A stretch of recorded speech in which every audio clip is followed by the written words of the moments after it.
¿Por qué no puedo utilizar pérdida con déficit?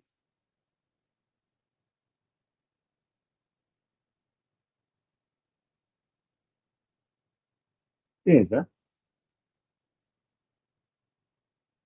si yo hago déficit, ¿cuál es el contrario de déficit? ¿Cuál es lo contrario?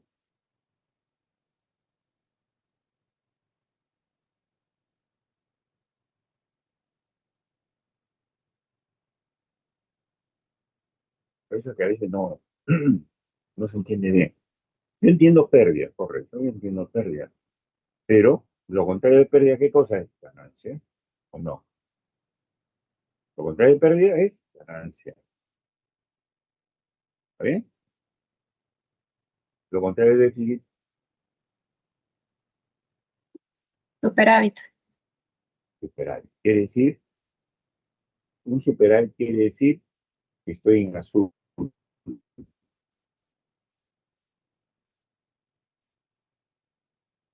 ¿no es cierto?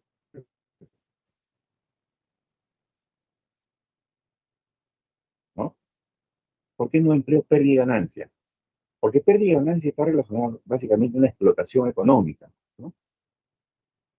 He tenido ingresos por venta y los gastos que me ha ocasionado, digamos, esas ventas. Entonces, ingreso por ventas menos los gastos que me ha ocasionado vender, y sea más costo de las ventas, me da una ganancia. Pero déficit, déficit es faltante, falta, faltante. Y superávit es sobrante, sobra, falta, sobra, falta. Déficit, falta. ¿Y con respecto a qué lo aplica el déficit?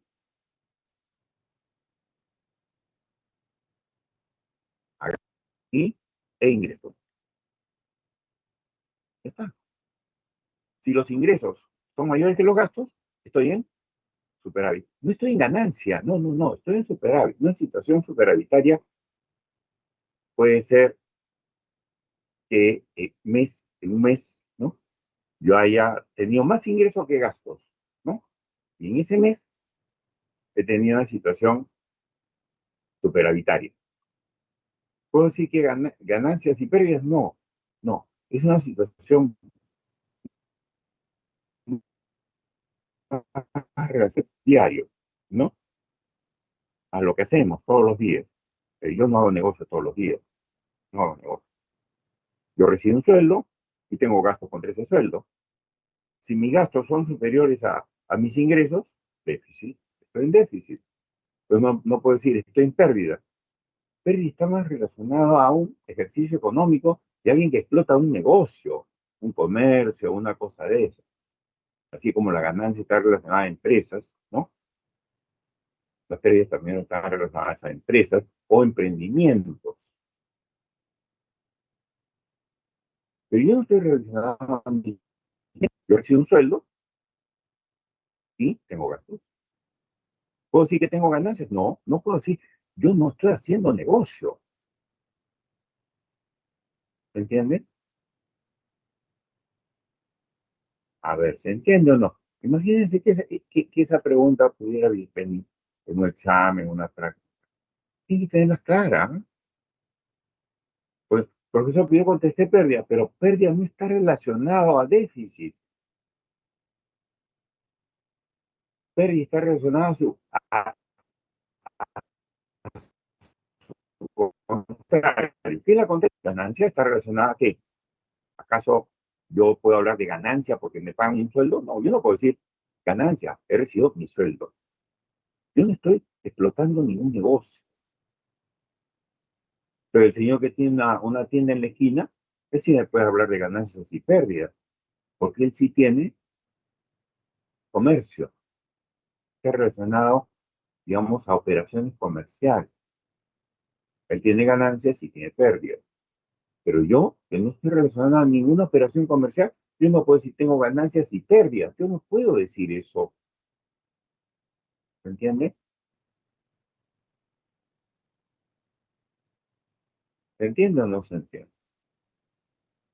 Bueno,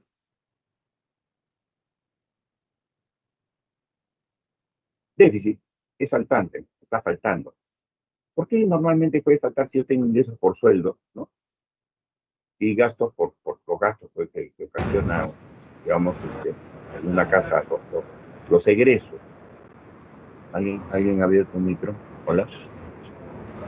Hola. Estoy escuchando. ¿Qué se escucha? Tráfico. Ya. Entonces, volvamos otra vez. Déficit está relacionado a ingresos y gastos. Ingresos y gastos. Eso lo puede tener un hogar, sí. Lo puede tener un país, sí. Lo puede tener, digamos, una nación, por supuesto. El gobierno, sí. Y entonces ahí hablamos de presupuesto. Todos los años se hace un presupuesto. ¿Qué quiere decir? Los ingresos proyectados del gobierno por impuestos. Yo no puedo decir, el gobierno gana impuestos, tiene ganancias por impuestos. No, el gobierno tiene ingresos por impuestos. No es lo mismo, no es lo mismo. El gobierno cobra impuestos y los ciudadanos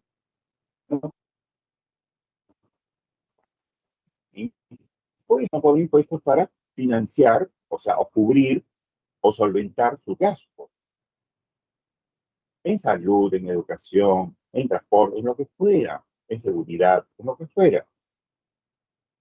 Entonces, que quede claro los conceptos, ¿ya? Es fundamental que uno tenga la mente, digamos, para que no cause confusiones.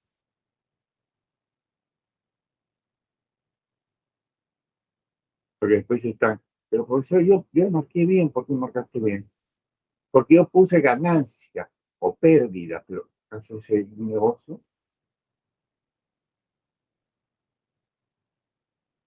El gobierno no. Son los ingresos corrientes, comunes, que tiene cualquier gobierno. Y cuando los gastos que realiza el gobierno para realizar sus funciones exceden a los ingresos que tiene ese mismo gobierno, recién es ahí déficit. Entonces, todos los años, en todos los países civilizados, y no crean que yo estaba escuchando noticieros españoles y la verdad que yo pensaba que España era otra cosa. En España hace 3 años, el gobierno de Pedro se maneja sin presupuesto. ¿Pueden ustedes creer eso? ¿Cómo es posible que los españoles permitan que se maneje sin presupuesto? ¿Cómo están los ingresos? ¿Cómo están los gastos? O sea, no hay transparencia en España. Más transparencia en el Perú, a pesar de todos los problemas que tenemos, de los pésimos gobiernos que hemos tenido. Pero yo pensé que España era otra cosa, ¿no? Te juro, ¿no? Pero no puede ser que hace 3 años Pedro Sánchez, que es el gobernante de España, porque ahí tiene monarquía, pero el que gobierna es vamos, el primer ministro, no sé cómo le llaman a los que gobiernan en monarquía. Entonces, Pedro Sánchez, que representa al Partido Socialista Obrero Español, el PSOE, hace 3 años que se maneja España sin presupuesto. Eso es un escándalo mundial. Es España, pues. En Europa, España la consideran de segunda clase.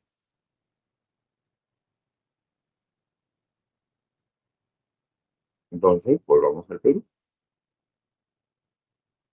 El presupuesto se presenta todos los años. Justamente ya debe estar no puede iniciarse el año, ojo con esto, no puede iniciarse el año, y eso pasa en cualquier país civilizado, menos en España, no puede iniciarse 26 sin que se apruebe el presupuesto. ¿Contra qué van a gastar? ¿Contra qué van a gastar? Y el presupuesto que están discutiendo, ya lo discutió en el Congreso, el presupuesto debe, ojo con esa palabra, debe obligatoriamente estar equilibrado.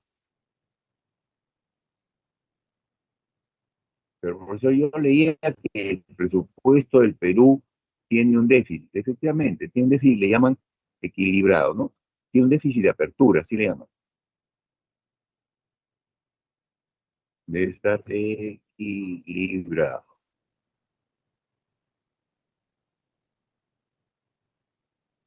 De un déficit de apertura. O sea, de ya, ¿no? O desde ya estaba desfinanciado, no calzaba los gastos con los ingresos. Descalce, se le llama, desfinanciado, le llama. El MEF, porque el MEF es el que lo prepara, ¿no? El MEF no puede presentar, no puede presentar al Congreso para su aprobación un presupuesto, un presupuesto desequilibrado. Siempre el Congreso lo que va a discutir en sus sesiones y todas estas cosas que tienen los congresistas, ¿no? En sus discusiones parlamentarias, va a ser un presupuesto que está equilibrado. ¿Muy bien? ¿Qué pasa con el presupuesto del año 26?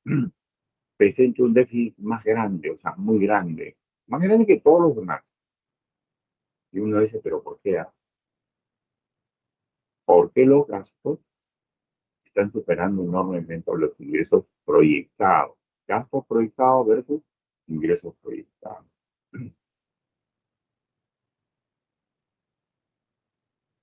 Y eso que se está gastando más.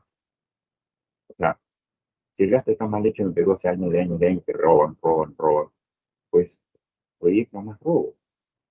No es que el año 26 se realizan las elecciones y todo, pero eso es todo cada 5 años se hacen presupuestos y cada 5 años hay elecciones. Eso no quiere decir de que tú estés batiendo todos los récords en cifras que han llamado por primera vez en su historia, el Consejo Fiscal ha dado una conferencia de prensa que esto no puede continuar. Y ya el Consejo Fiscal tiene muchísimos años. Lo que pasa es que Boluarte y todo su regimiento de sinvergüenzas, aparte de ser muy ineptos, ineficaces, ser muy ladrón, demasiado ladrón. ¿No? Ahí andan. Entonces decíamos, okay, ¿cómo es que el Ministerio de Economía y Finanzas presenta un presupuesto equilibrado? ¿Cómo es que? Nosotros tenemos como fuentes de ingresos, los únicos que tenemos como fuente de ingresos, ¿cuáles son para el Estado? Fuente de ingresos para el Estado, impuestos. No hay otro, no hay otro.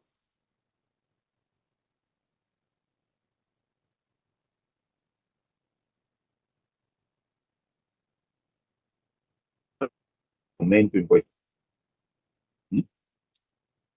Es uno de los caminos de tratar de equilibrar un presupuesto.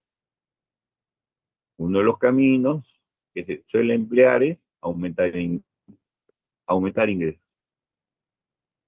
ingresos. ¿Vía qué? Aumento de impuestos. Aumento de impuestos. Esa es una vía. Entonces, para hacer eso, antes de hacer eso, en el Perú, en el Perú, ¿los impuestos son altos o bajos? ¿El nivel impositivo es alto o bajo? El nivel impositivo es mejor. Suena mejor. El nivel impositivo, o sea, el nivel de impuestos que pagamos todos, ¿el nivel impositivo es alto o bajo? Antes de hacer esa propuesta, se pregunta el MEF y comienza a comparar, pues, ¿no? ¿Qué va a comparar? Dice la región, países de un grado similar de desarrollo que el Perú, pues si no más el IGB. El IGB es una de las principales fuentes de ingresos. Creo que es la mayor fuente de ingresos que tiene es el IGB. ¿Y el IGB cuánto está? 18. Y 18 no es casi la quinta parte. ¿Ah? ¿Cómo es posible que un producto que puede costar 10 soles cueste 12 por el impuesto o que cueste, que debería costar al usuario 100 soles, le cuesta 120 por el impuesto? 118, casi 20%. Es mucho, pues. Se está encareciendo demasiado. O de cada 1.000 es 180. En lugar de pagar 1.000, se paga 1.180. Mucho, pues. Entonces el IGB es alto, es bajo. Un IGB bajo. En Chile creo que es 5%, 6%. ¿No? En Estados Unidos sí sé que es como 5. Ese es un nivel razonable, que de 1.000 soles a 50 soles. ¿Ya? Está bien, no hay problema, porque el monto, el principal, casi no ha sido variado, ¿no? 1.050. En lugar de pagar 1.000, pagas 1.050. La gente no pitea. Pero si en lugar de 1.000 vas a pagar 1.180, ya, pues no te pase. Por eso es que tanta informalidad, porque antes de vender te dicen, con impuestos, sin impuestos.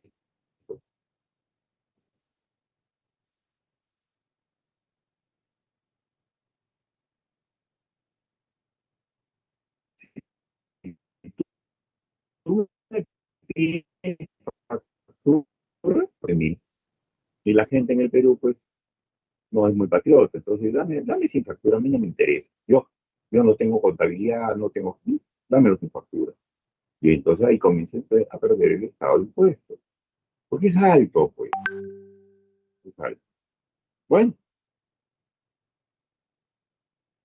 y el impuesto a la renta, 30%.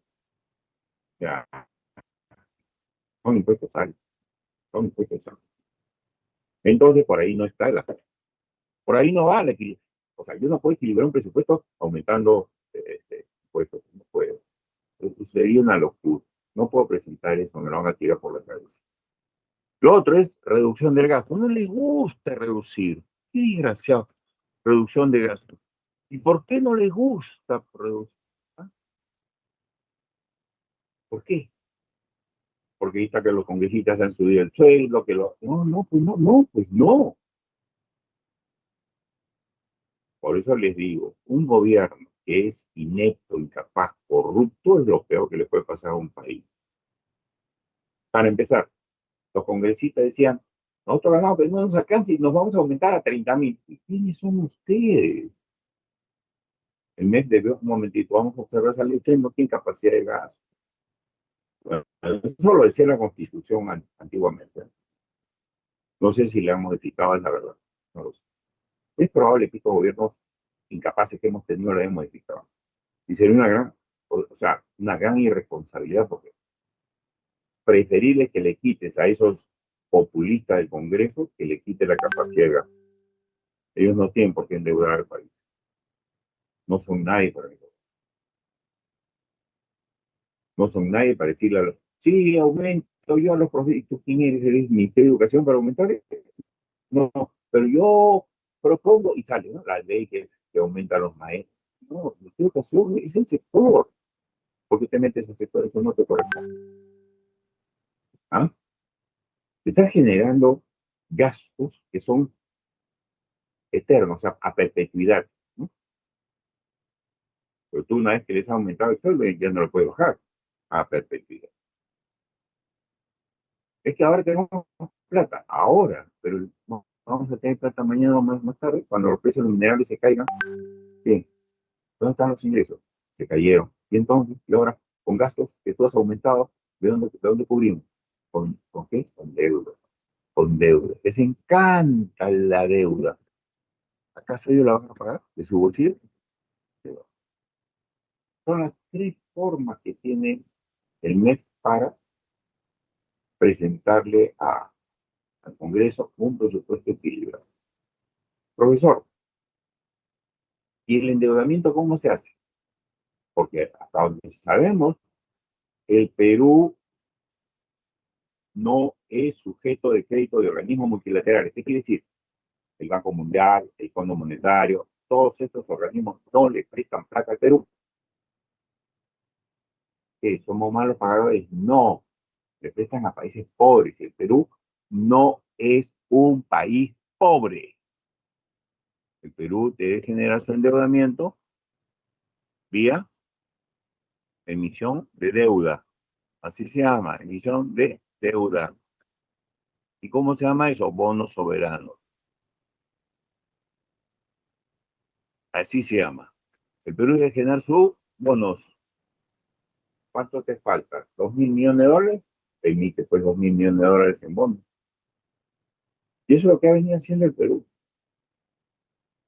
Porque no es un país pobre. Perú es un país de ingresos medios. Estos organismos multilaterales de crédito, ¿no? Así se llaman. Organismos, vamos a ponerlo, organismos multilaterales de crédito,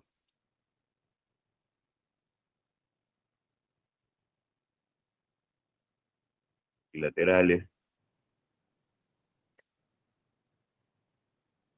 organismos multilaterales de crédito,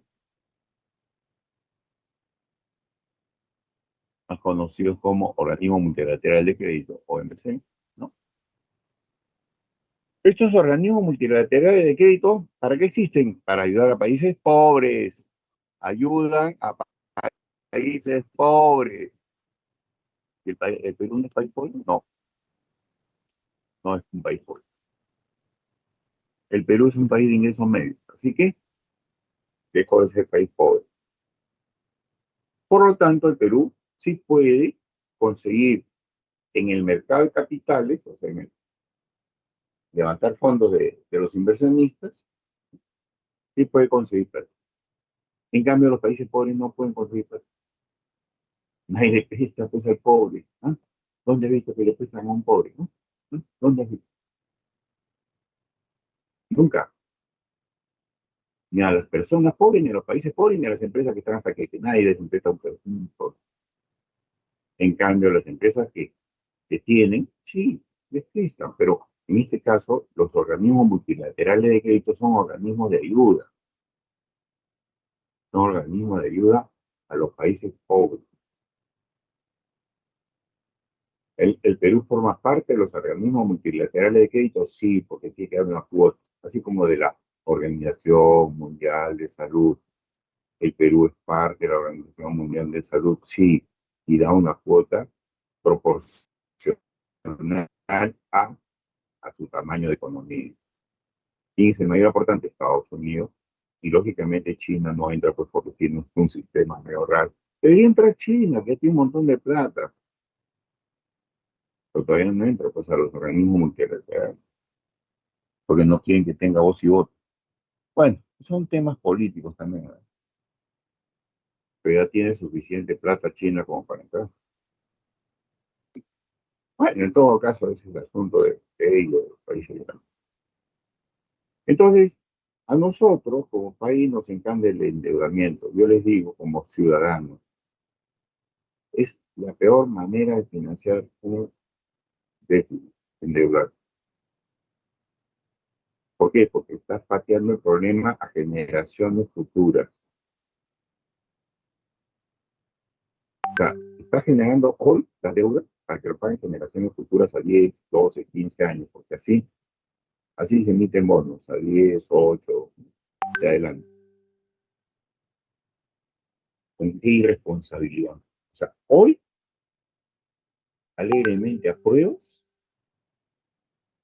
endeudamiento que lo va a pagar, quién sabe, lo que viene más adelante. ¿Y tú quién diablos eres para ponerles una carga de ese tipo?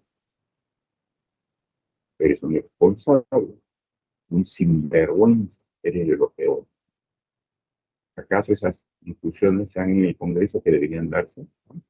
Y decirle su vida a los congresistas que lo merecen. Aunque son bien caraduras, ¿no?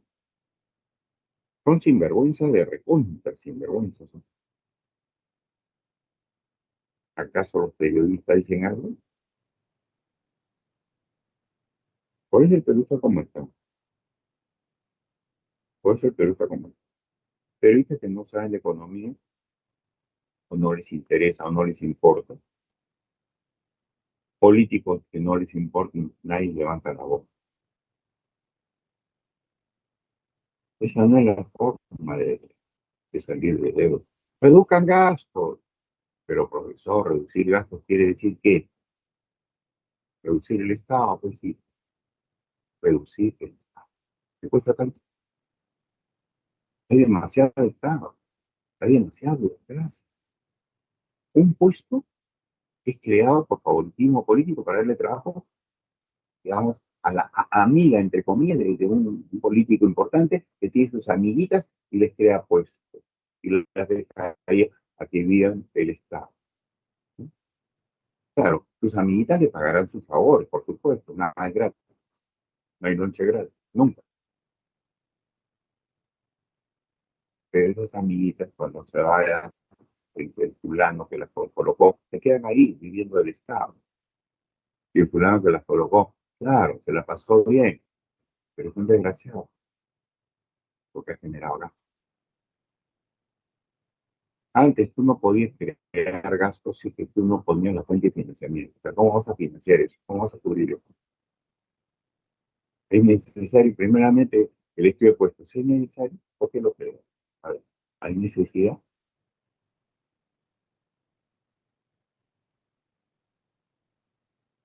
El Perú es un país que se maneja muy a la chaca.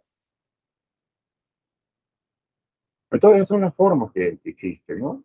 Pero hay una combinación de también. ¿Qué pasa si yo hago las tres? Aumento un poquito los ingresos, digamos, aumento 1%, ¿no? El impuesto a la renta es 29, estúpidamente 29. Lo voy a poner a 30, ya. 1% aumento el impuesto a la renta. Ya, he aumentado los ingresos por ahí. 1%. He reducido los gastos, qué sé yo, 3, 4%. Y el endeudamiento hace entonces, hago una combinación de los tres. También puede ser una combinación de 1 con 2, de 1 con 3, de 2 con 3. Claro.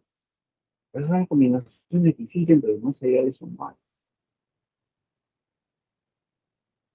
Más allá de eso no hay.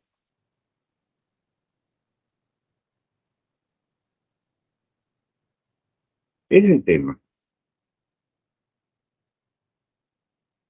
Interesante.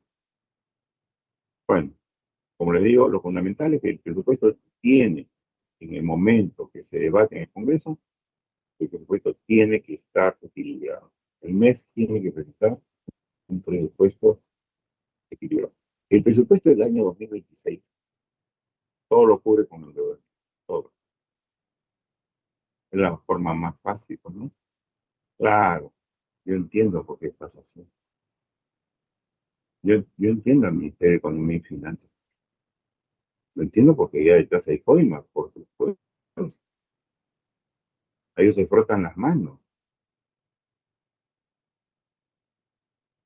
¿Cuánto creen que cobran? A ver, voy a emitir bonos. Vas a emitir bonos. ¿Por cuánto? 2.000 millones de dólares. No,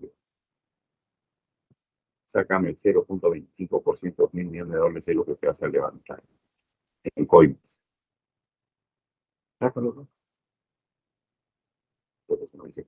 2.000 millones son 220 millones del 1% y la cuarta parte de ese 1% me levanta yo en coimas, 5%. Solamente es una, y poca plata. Y poca plata, 5 millones de dólares que te vas a levantar endeudando al país. Sin vergüenza, ¿no? Por eso que se frotan las manos, porque coimas, hay cosas. No me cansaré de decir que el Perú es extraordinariamente corrupto. Es un país muy corrupto. Bueno, ese es el repaso general de lo que hemos visto hasta ahora. Interesante, ¿no? Interesante. Interesante las preguntas, ¿no? Ganancia y pérdida. Es interesante. ¿Por qué? Porque a uno se le ocurren cosas.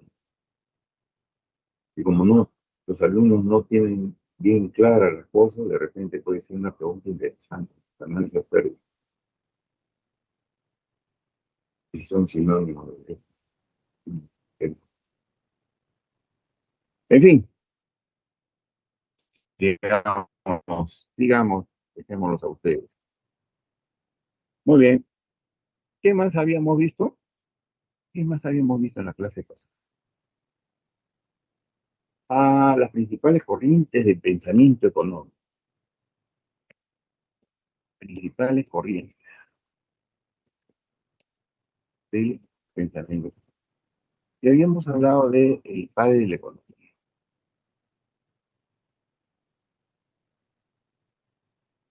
Principal corriente del pensamiento. Nos habíamos referido a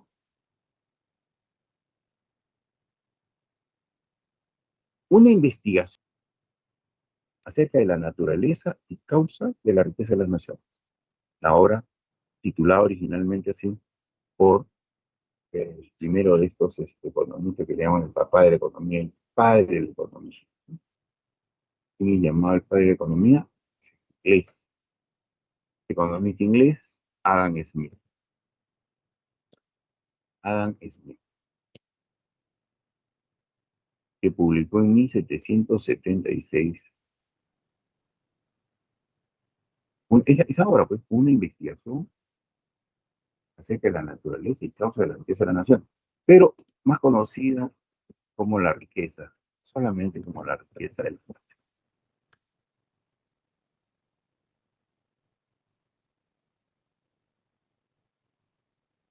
Esa es la obra, ¿no? Titulada el año 1776. ¿Qué propugna nuestro querido Adam Smith?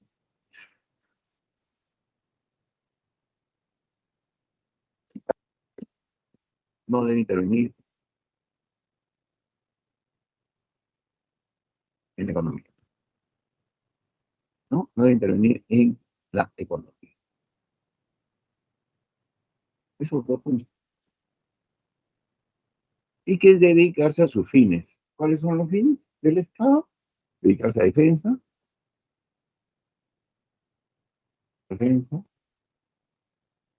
seguridad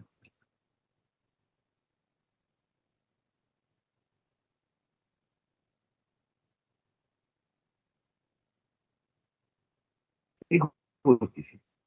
No, pero no a regular, no se mete en economía, deja oferta y demanda, deja el mercado, deja a los actores económicos, no te metas, no hagas nada más. Son tus rubros, son defensa, seguridad y justicia. Excepcionalmente puedes hacer grandes obras públicas, ¿sí? Claro, porque si no, ¿quién las va a hacer? Los privados no lo van a hacer.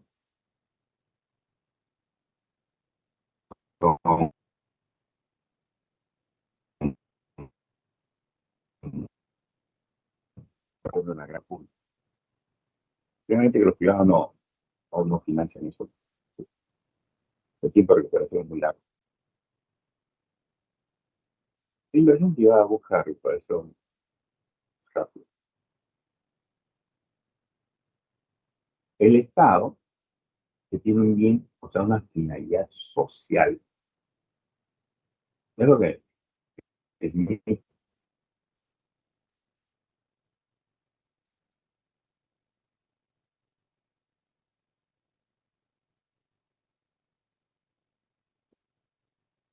no son de grandes obras públicas. Yo te preguntar por qué los privados no lo hacen. Porque los privados buscan rentabilidad de muy largo, ¿no? O sea, nadie quiere ver la recuperación de su inversión en 30 años. Pues dicen, no, si la puedo recuperar en 2 o 3 años, eso es lo que yo quiero.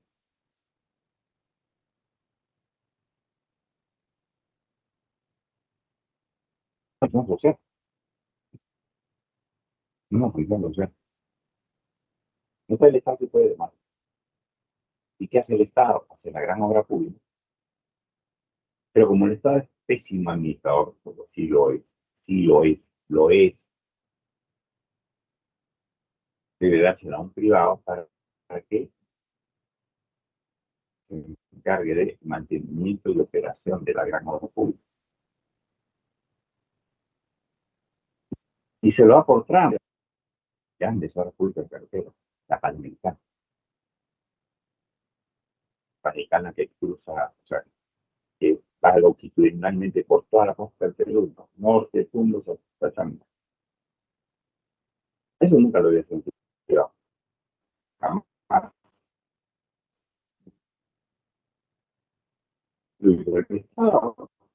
Pero hay tramos, muchos de los cuales se lo han entregado a los privados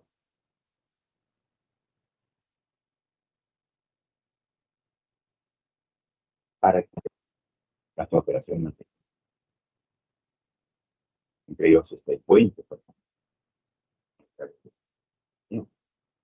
Me acuerdo mucho hace poco que hay un puente que era, ¿no? Y hasta ahora el privado no responde.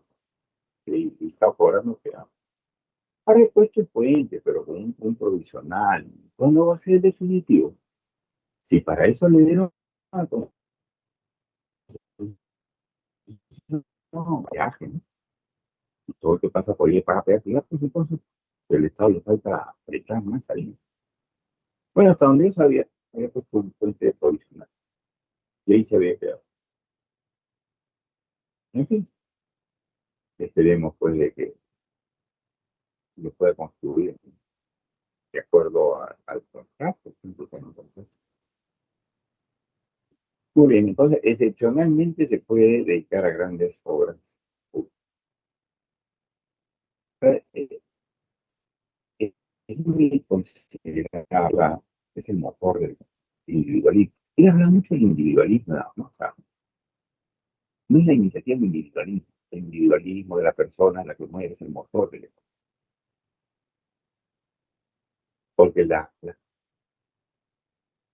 el empresario que busca ganancias, y eso constituye en su alimento, el motor, buscando su propio interés, dice él, ¿no? Buscando su propio interés. Yo no,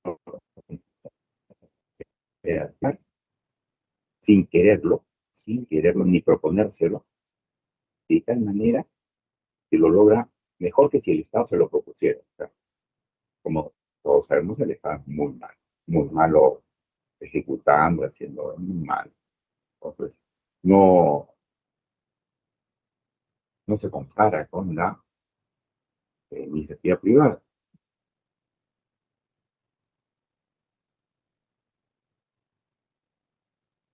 Y él habla mucho de que al buscar su propio interés, en este caso el empresario, que está haciendo empresa, tiene que generar empleo. Él no busca generar empleo, no, pero lo necesita trabajadores para que fabriquen, para que hagan cosas. Inclusive en comercio, si usted ve en comercio, de todas maneras necesita algo de personal. Y entonces, tener un bienestar para la sociedad, porque genera empleo. Él no quiere, o sea, no tiene como finalidad. Él no crea empresa para crear empleo, él no crea empresa para eso. Él crea empresa para ganar plata, pero para ganar plata tiene que generar empleo. Entonces, pues, lo toma como algo inexorable. ¿Okay? No es mi finalidad, yo no lo he buscado. Por eso él dice, pero al hacerlo, o sea, al buscar su propio interés, al ser tan egoísta de buscar su propio lucro, su propia utilidad, genera un bien, él no se lo propuso, ¿no?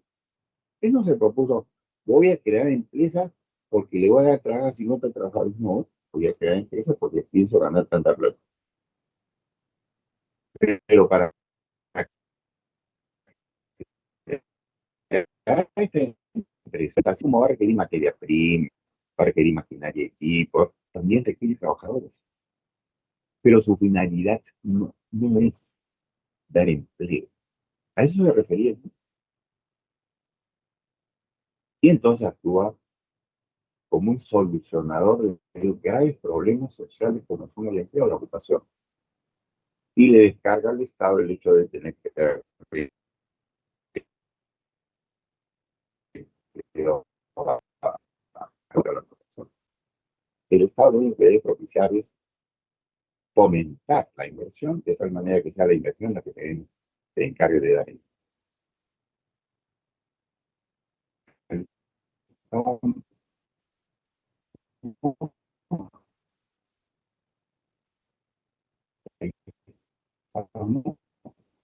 No, su finalidad, ¿no?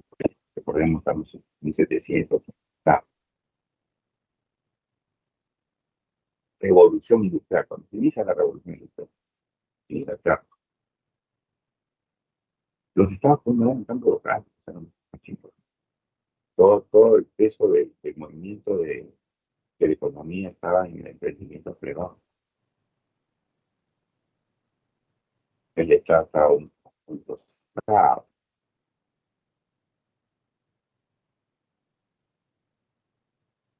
Entonces, la dinámica de esas sociedades se da mucho por la iniciativa privada y,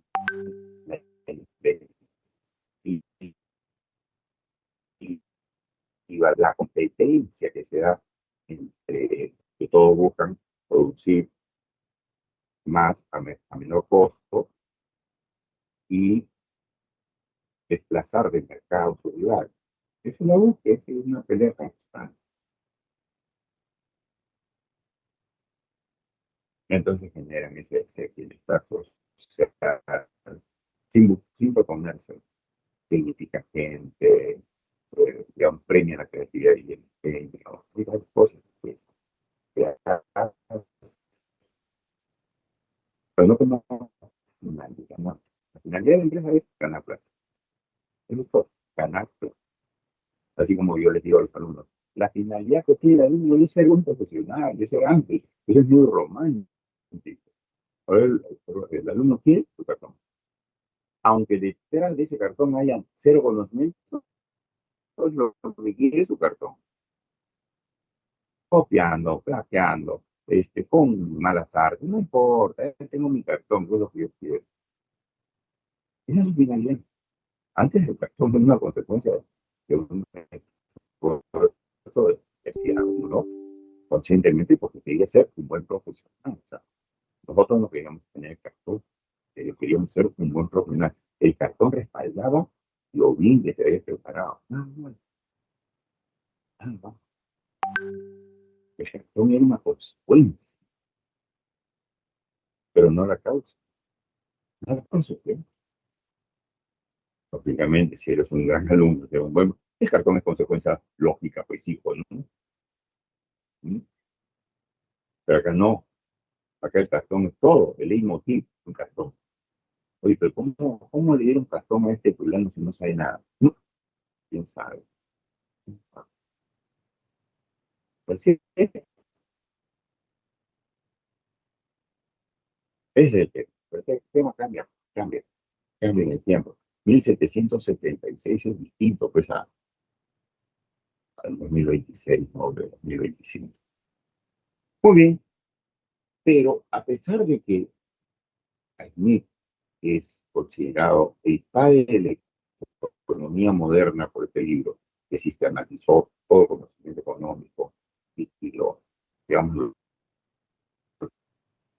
de manera didáctica, ¿no? Bien presentado. A mí se le conoce como también, digamos, el fundador de la escuela clásica, el clásico del tratamiento económico. Bueno, ahí el marca el inicio. Luego viene la crítica, pues, ¿no? La crítica que siempre hay. Toda obra humana, eso es susceptible a criticar, y viene Carlos Marx. Don Carlos Marx, en casi 100 años después, con su obra titulada Das Kapital, que se traduce como El Capital, la gran obra de Carlos Marx, El Capital. Eres una crítica al capitalismo, y al capital, que encarnaba el mito, ¿no?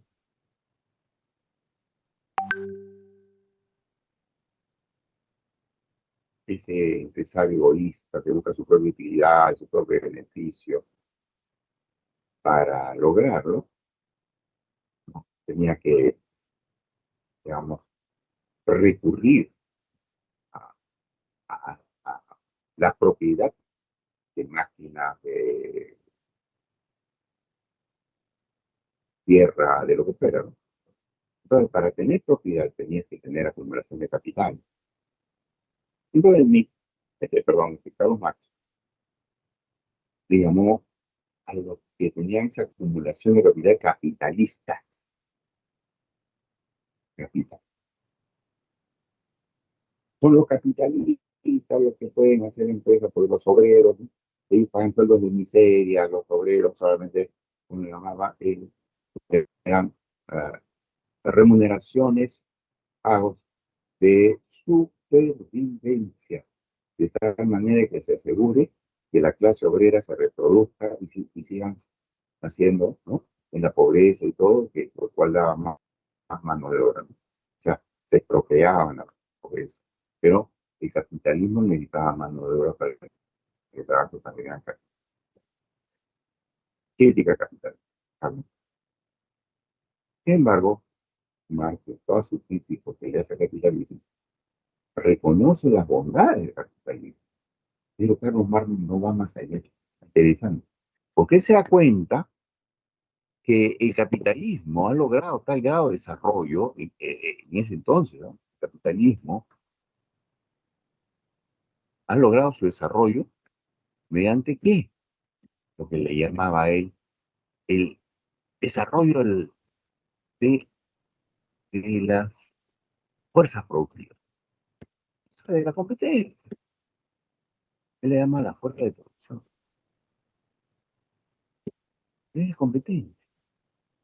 Él se da cuenta que la competencia es el motor que hace que las empresas progresen, que las naciones progresen unas más que otras. Pues el mundo está en competencia. Lo que él no aprobaba es que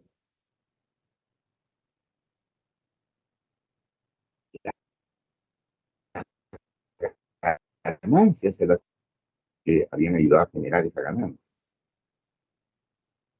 Entonces ahí se fijó y dijo, muy bien, el gran desarrollo de las fuerzas productivas, producto de capitalismo, de la competencia, no puede estar en manos de privados, no puede, por, son muy egoístas los privados. Entonces, ¿qué propugnaba? El Estado, ¿no?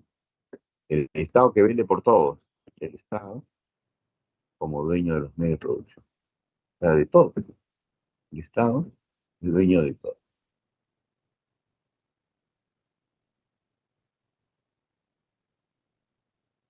de los medios de producción. Así, sacamos al capitalista y el Estado se encargará, como buen papá que es el Estado, de repartir equitativamente, ¿no?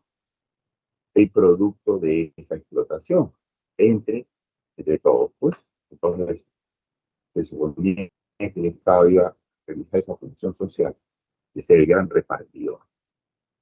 Ya no se quedaba en manos privadas, capitalistas, sino que el Estado es. Eso se llamó, le llamaron después capitalismo de Estado, que fue la crítica que le hace a Marx, ¿no?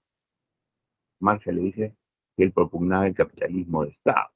Pero esa crítica, Carlos Marx no escribe sobre el capitalismo de Estado, sino sobre el Estado de ser dueño de los medios de producción. y no los privados. Eso es liberalismo. Ese término capitalismo de Estado se acuñó después. Pero en realidad, ese término capitalismo de Estado está bien empleado. ¿Por qué? Porque tú tienes el capitalismo en manos privadas, que es la teoría liberal clásica, ¿no? Y en manos del Estado, el capitalismo de Estado. ¿No? Muy bien. Así como Marx criticó la acumulación, digamos, de la ganancia en pocas manos y a capitalistas, pocas manos capitalistas, si sustituimos esas pocas manos capitalistas por el Estado, que es el que ahora se apropia de todo, pues se llama capitalismo de Estado, no de privado.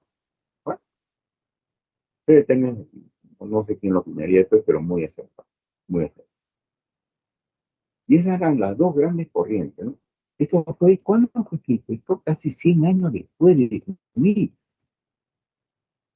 Esto fue escrito en 1867. 1860, casi 100 años. Bueno, hasta ahí eran los dos corrientes eh, de pensamiento económico que eran dominantes en ese momento. Y así siguió el mundo. Y el mundo continuó tranquilo. Bueno, el mundo nunca ha estado tranquilo, ¿no? Hasta que yo recuerdo mucho, había un economista ruso, pero de nombre muy, digamos, muy difícil pronunciación. Él había descrito el ciclo económico de expansión, porque el ciclo económico tiene como todo, ¿no? El nacimiento, madurez, auge, ¿no? Y luego declive. Como todo organismo vivo, ¿no? Como todo organismo vivo. Es una onda, ciclo económico. Y entonces se había dado cuenta este economista ruso, cuyo que yo no recuerdo, se había dado cuenta que los ciclos económicos en la sociedad capitalista, porque él era, digamos, socialista, ya la Unión Soviética era el capitalismo, entonces él decía, se están acortando, mejor dicho, antes los ciclos económicos de auge, caída, eran más espaciados, ahora se están acortando, y él pudo predecir lo que se llamó el crack del 29, 1929,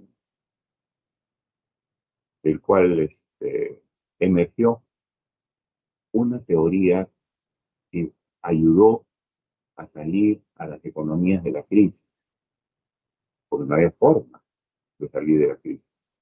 La economía liberal no podía sacar al mundo de la crisis. El marxismo era otra cosa, el marxismo era el Estado, pero la crisis se produjo en la economía capitalista, el crack del 29, 1929. Y fue un economista inglés, a este sí lo nombraron con título nobiliario, ¿sí? El John Maynard Keynes. A ver, está pensando nomás.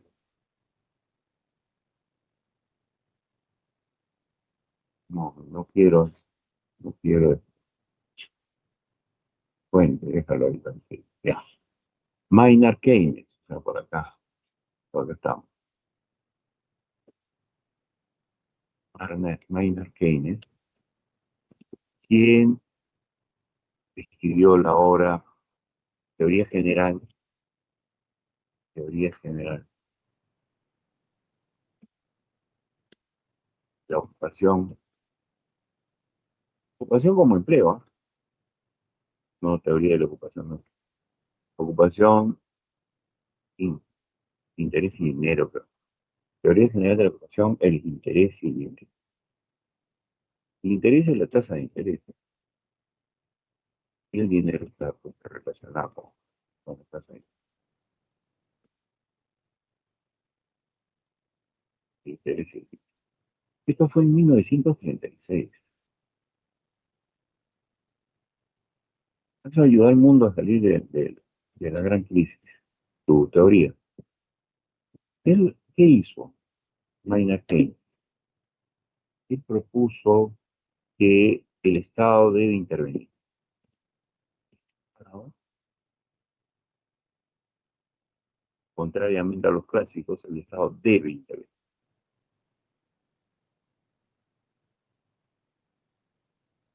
para dinamizar, que es lo que hizo, ¿no? Para dinamizar la demanda. Y ya, lógicamente, nuevamente repite el ciclo virtuoso del crecimiento, dinamizar la demanda. Muy bien, vamos a hacer un pequeño break en este momento y regresamos para tomar listo y continuar con la parte final de lo de Keynes, ¿no?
Mm,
León,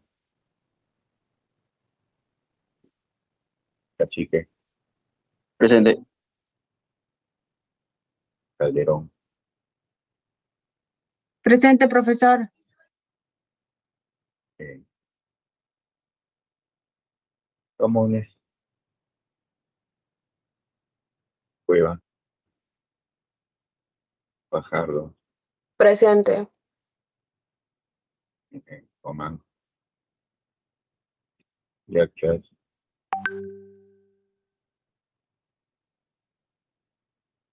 Yachas,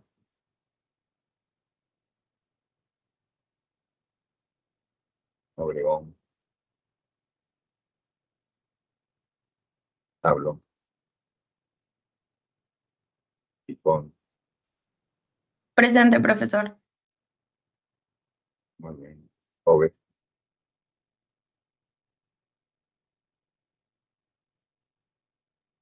Quispe Baltasar, Presente, profesor. bien, Quispe y Caraime, Presente, profesor. muy bien, Ramos, Valenzuela,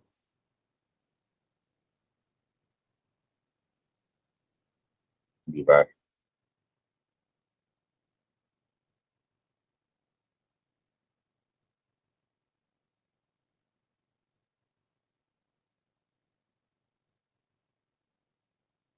seis y tres son.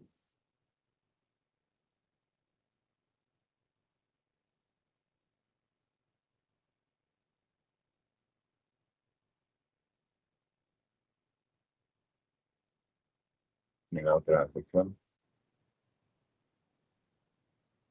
Acevedo,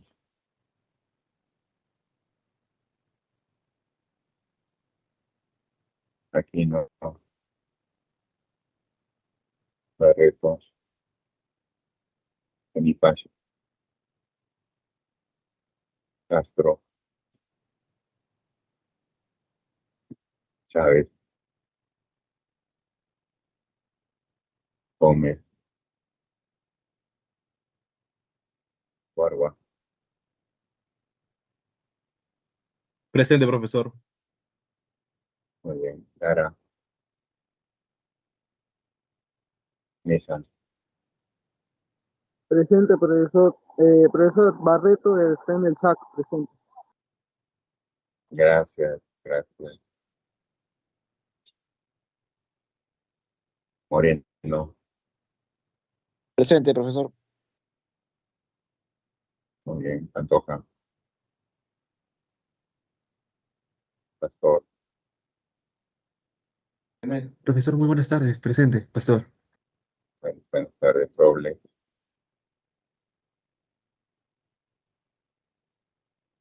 buenas tardes, Rojas, Presente, profesor. Buenas tardes. buenas tardes, Ruiz,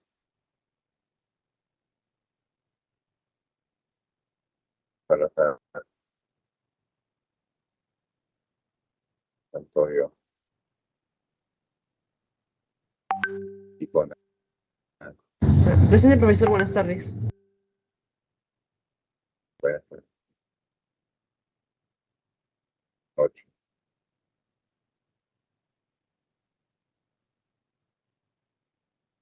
muy bien, esta recupera la asistencia, de la reflexión también, gracias por la asistencia.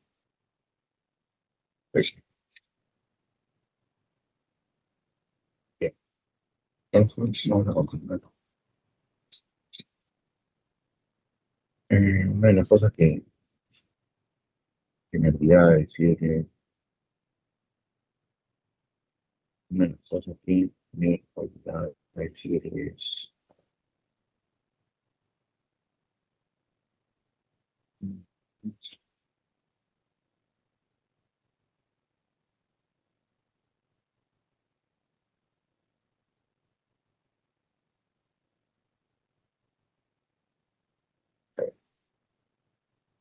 muy bien, yo les decía, eh, los bonos soberanos, otro con esto, ojo, porque en el break estoy pensando, Ustedes deben entender que la emisión de bonos soberanos, la emisión de bonos son un papel, o sea, un título de valor, una especie valorada, ¿correcto? El Perú emite, lógicamente, tiene toda la formalidad. Es muy probable que la emisión de bonos, así como las monedas y los billetes, sobre todo los billetes, ¿no? Son emitidos en Inglaterra porque hay casas especializadas. Los bonos probablemente para evitar la falsificación. Los bonos soberanos, su nombre es bonos soberanos. ¿Por qué? Porque es de países. ¿Ya? ¿Y por qué se denominan bonos soberanos? Para diferenciarlo de los bonos corporativos.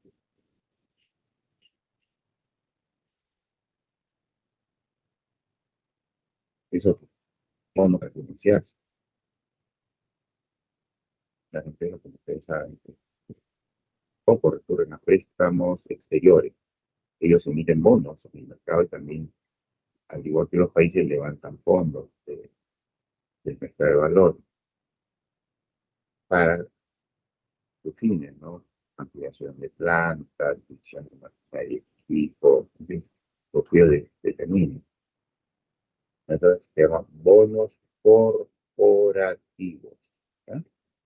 Es distinto a los bonos soberanos. El bono corporativo, como su nombre lo indica, es de corporación que está relacionado con empresas. Y los bonos soberanos están relacionados a países. Muy bien. Y así como nosotros vemos que las empresas tienen un riesgo, los países también tienen un riesgo. Perú tiene un riesgo distinto al de Argentina, distinto al de Chile, distinto al de Colombia. Lo bueno del Perú es que el manejo que le ha venido dando el Banco Central al sistema monetario es muy bueno, ¿no? Eso les ayuda, les ayuda mucho. Argentina, por la crisis que ha venido pasando, la está arreglando mi ley, pero todavía le falta. Tiene bastante que hacer. Argentina consigue plata en un mercado, pero a una tasa mayor que el Perú, más cara. Él tiene que verse obligado a pagar más. O sea, el bono le paga una tasa de interés a quien lo compra, le paga una tasa de interés como ganancia. Y luego el bono a su vencimiento, el país lo paga. Los intereses los venía pagando probablemente de manera trimestral o cuatrimestral, semestral. Es muy poco probable que sea anual, porque normalmente el inversionista quiere ir recuperando su plata en periodos más cortos, ¿no? Esa es digamos, la distinción importante que quería hacer. Y bueno, regresamos ahora a John Maynard Keynes, su teoría general de la ocupación de intereses mineros, publicada en 1936, donde él propugna que el Estado debe intervenir. O sea, él propugna el intervencionismo del Estado como una forma de dinamizar la demanda y por ende el consumo, ¿no? Dinamizar la demanda y por lo tanto el consumo. ¿Por qué? ¿Por qué propone importante? ¿Por qué él propugnaba esto? Porque como les digo, el mundo estaba en una crisis, venía una crisis del crack del 29, ¿no? El crack del 1929, octubre negro, ¿no? Jueves negro, martes negro, varios días del 9 de octubre estuvieron la caída de la bolsa. Ustedes saben que la bolsa de valores, hay muchos bancos, empresas, personas que colocan su plata en el afán de que se rentabilice, ¿no? O sea, ganarlo. Pero la bolsa depende de muchos factores. Y en ese entonces la bolsa de valores de Estados Unidos era mucho más libre que ahora. Ahora ya no es tan libre. Ahora la bolsa de valores de Estados Unidos está regulada, pero para ganancia de los inversores. En el tiempo, yo les estoy hablando de 1929, el crack de 1929, crack se produce el crack, o sea, eh, la quiebra de la bolsa de valores de Nueva York, la bolsa de valores, no de Lima, sino de Nueva York.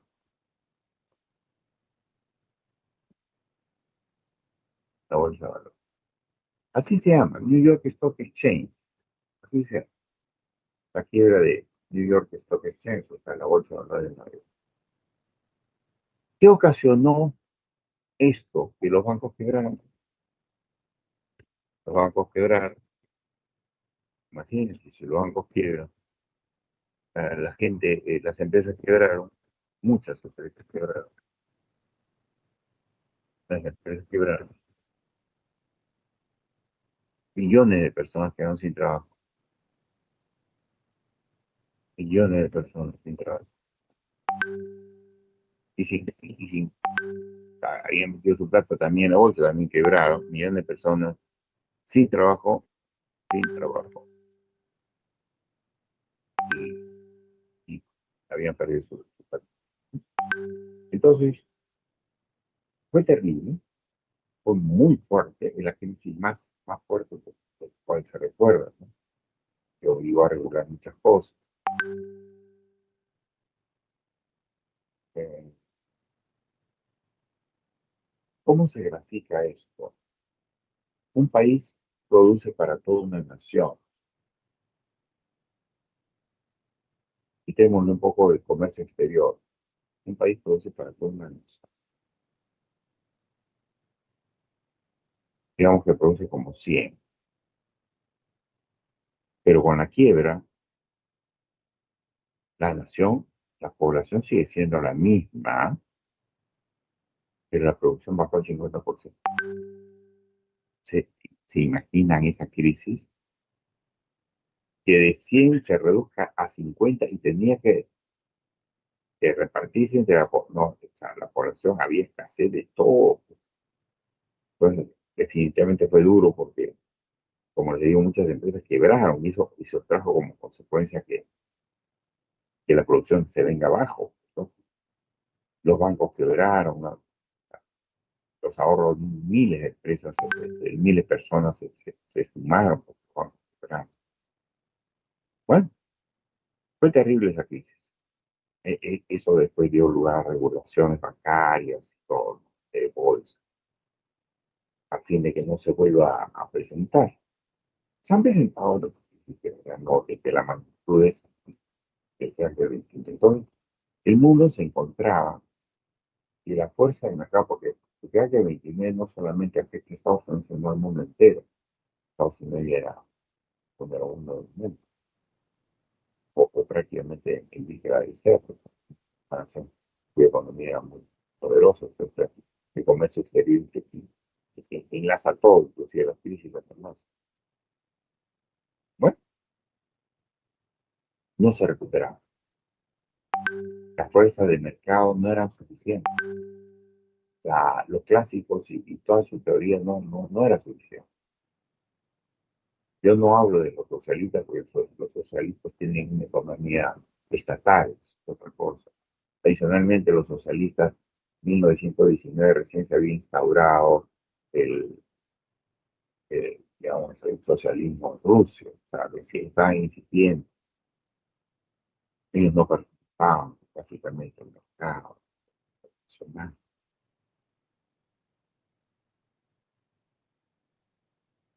Y entonces, Keynes se dio cuenta de esto, de que las herramientas que presentaba la economía hasta ese momento eran insuficientes para superar esa gran crisis. Y es ahí donde a él se le ocurre hacer intervenir al Estado como actor principal digamos, para dinamizar la economía. El Estado debe gastar, o sea, la parte fiscal, le llaman, pues, ¿no? La parte fiscal, como se ahora el Estado peruano gasta dinero, mete dinero en la economía, construye carreteras, construye, entonces, dinamiza la economía. Inclusive Keynes tenía una frase, decía, si una economía se encontrara con que todo está hecho, ya no hay nada por hacer, porque todo está una utopía, un utópico mundo de que todo ya está, ya no hay nada más que hacer. Inclusive en ese caso, en el momento de crisis, esta economía donde todo ya está hecho y terminado, ¿qué tendría que hacer? Contratar, mínimo, contratar cuadrillas de obreros que en la noche rompan las pistas que están hechas para que en el día otras cuadrillas las reparen. El asunto era hacerles llegar dinero a la gente de tal manera que la gente gaste. La gente con dinero en el bolsillo, lógicamente, lo primero que suele hacer es gastarlo en su primera necesidad. Van, compran víveres, alimentos, todo. ¿Y eso qué hace? Que las empresas que fabrican estos bienes necesiten producir más. Y para producir más van a demandar más. Van a demandar más mano de obra. Van a demandar más firma. Van a demandar más energía. Van a demandar más, todo van a demandar más. Y eso dinamiza la economía por la parte de la demanda. La demanda se reactiva y la oferta, que son las empresas, también se adecua a esa nueva demanda que se ha reactivado y la oferta trata de abastecer esa nueva demanda que ha surgido. Y para abastecer esa demanda, tiene que contratar, gastar más. Entonces se llama el círculo virtuoso. El Estado empieza a gastar y las empresas comienzan a funcionar y a producir más y a generar más empleo y a su vez ese nuevo empleo que generan las empresas también va a actuar como agente en el sentido que va a demandar más cosas todavía. Así es. Entonces la demanda se reactiva, la oferta se reactiva y otra vez el mecanismo de mercado vuelve a funcionar. El tema era darle el empujón, ¿no? Hacer que ese reloj que estaba ya detenido vuelva a funcionar. Y una vez que vuelve a funcionar, solo, las ruedas solas se siguen moviendo. Y la economía sale de la crisis. Eso es lo que pasó. Eso es lo que pasó. Muy bien. Entonces, esas tres grandes corrientes han dado lugar pues a ramas, ¿no? Los neoclásicos, los neoliberales, que son parte de lo que decía Smith, entre lo cual la Escuela Austriaca de Economía pues, es uno de los principales seguidores, el no intervencionismo para nada del Estado. Los nuevos keynesianos, los neo-keynesianos, el que se ha estancado un poco porque no tiene cómo seguir es el socialismo. O sea, no hay, el último fue un francés que escribió, pero no escribió gran cosa. O sea, el desarrollo que hizo Carlos Marx de pensamiento socialista no ha devenido en mayores cambios, ¿no? Porque sigue siendo el Estado el principal actor. China ha hecho un híbrido, pero China es un caso especial, ya después lo vamos a tocar en algún momento. Porque China, no es que él mantiene el marco de economía comunista, el Partido Comunista Chino, que te gobierna China, la forma de gobernar es comunista, pero sin embargo, ¿qué es lo que impera en China? El capitalismo, porque lo ha dejado que en ciertas provincias impere el capitalismo libremente, y eso le ha dado el impulso de China. Ahora, es un híbrido, pero recoge lo que Marx se había dado cuenta Marx, pero no lo plasmó. Marx lo dejó escrito, pero no pudo inferir, porque iba contra su postulado, no pudo inferir que no hay desarrollo de fuerzas productivas si no hay competencia. Y cuando tú tienes al Estado como único proveedor de todo, ya no hay competencia. Entonces, ya no tienes cómo seguir innovando, cómo seguir mejorando. Las economías socialistas, sobre todo la Unión Soviética, que después se desintegró y ha quedado como Rusia, sus principales, digamos, ejemplos, la antigua Unión de Repúblicas Socialistas Soviéticas, la poderosa URSS, ¿no? Logró desarrollar el mundo militar en competencia con Estados Unidos. En competencia, no era el único. Entonces, ellos han empleado competencia en pruebas deportivas, en la carrera armamentista, en la carrera al espacio. Se dieron cuenta que podían competir, pero internamente el socialismo nunca fue competitivo, porque fabricaban autos que no eran competitivos con Occidente, fabricaban grupos electrónicos. Todo lo que fabricaban era muy tecnológicamente muy atrasado e ineficiente. Bueno, por eso que perdieron digamos, al final se derrumba todo el mundo socialista, pero no era competitivo. Y eso conducía al atraso total. En fin, cosas interesantes de la corriente de pensamiento económico.